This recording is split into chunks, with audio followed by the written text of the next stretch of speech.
this BYU independence thing just isn't going to die.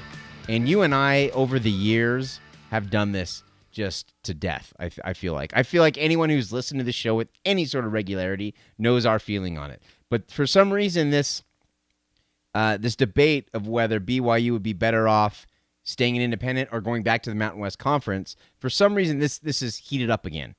And it's sports radio. It's all over the place. And I feel like we need to talk about it because it's current right now. You started us off here. Unless you've drastically changed your viewpoint on this. Well, here's my question. Well, I don't understand why it's becoming so relevant going back to the conference you left for independence.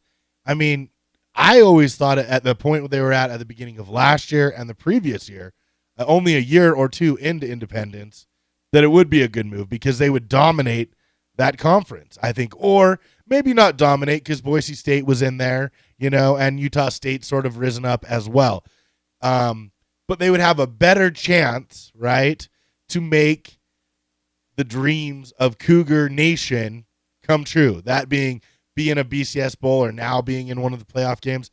Those aren't unrealistic coming out of the Mountain West Conference. Definitely not. And especially not unrealistic for BYU playing in that conference.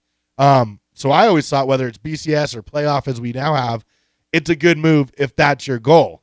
And I don't know. I think you're sort of on that similar page. Yeah, I just don't understand why it continues to resurface because and maybe I'm just... It's because the Jazz aren't in the playoffs. And no hockey here. No one cares about hockey, and baseball is not a huge fan favorite here. That's why, I think. That's why. That's the only thing I can think of. And plus, we talked about this last week. Football fans can't get enough football, and we talk about it all year long. So I think that's kind of why it's coming up. I agree, and I think you said it perfectly. It depends on what the ultimate goal is. If the goal is to get in front of people, is get in on as many television sets as possible, you've done good with that on ESPN. It hasn't looked so good, the results, but you've done good. If the goal is to get to one of these big, probably not going to make the playoffs either way. Probably not. You could. Could. It would be hard, but you have a lot better shot than you do independent. Sure. Yeah, I definitely agree with that. If the goal is to make the playoffs or even just make one of the big 6 bowls on New Year's Day, then I think you got to go Mountain West. Look, they're up to this point, they've been playing a Mountain West schedule anyway, right? A game or two that are better than, right. Your out-of-conference schedule is better than. But, yeah, overall, it pretty much is. And this season is front-loaded with great teams, great games, but then it falls back into a Mountain West schedule. And then you have an SEC team later on in the schedule. So you're doing it anyway, plus you're not getting the benefit of the doubt. So to me, first of all, you got to win these Mountain West games. Last year, I understand Taysom Hill was hurt. They didn't win these Mountain West games. That's a big problem. So no matter what, you got to win these games in order to even get any sort of respectability. Tell me if I'm wrong, James, but in my opinion, I can't imagine ESPN wanting to keep a team that consistently loses to Mountain West teams week in and week out.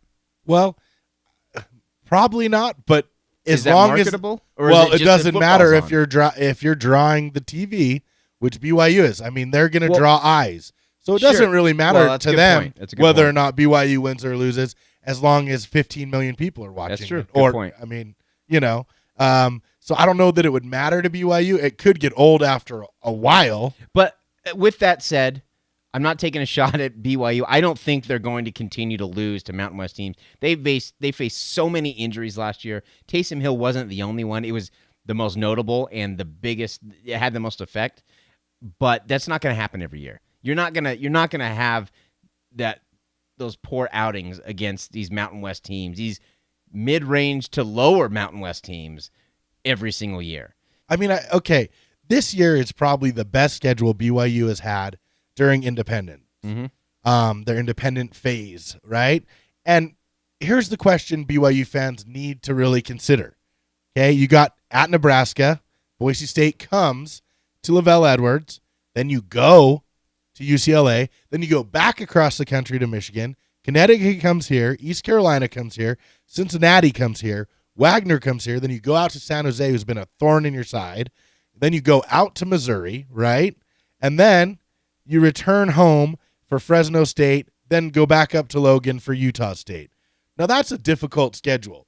The likelihood of BYU running it, even in a really good year, is slim to none. Well, I mean, in those first 4 games, the travel is crazy, right?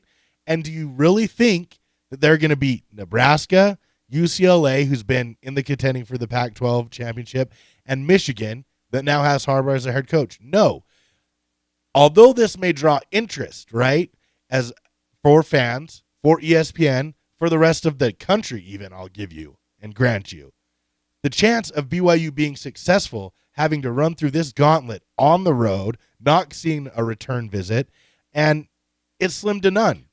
Then you have to follow it up by playing Missouri. I mean, and you got to blow out the other ones. So the benefit of being independent, although you're getting in front of more people, you're not really putting yourself in the position that I think Cougar Nation wants BYU to put themselves in. Let me ask you a question. Okay. How did BYU and Utah, how did they start building their reputation? Destroying bad teams. Exactly, right? And then you'd have 1 or 2 marquee games. Usually the rivalry was one, and then maybe TCU or even before that. There was always another team that was good, right? That gave you enough credibility. Now, though, you're forced to figure out a way to play tough teams, which will reduce your success rating. And I don't know. For me, I am not a BYU fan. I'm not a member of the church, so it's hard for me to totally gauge their point of view. But for me, as a college football fan, my goal is to win. And my goal is to get to the best bowl game, even the playoffs if possible, that we possibly can. Right. And absolutely. I just think independence is absolutely the wrong way. You and I have been saying this for years.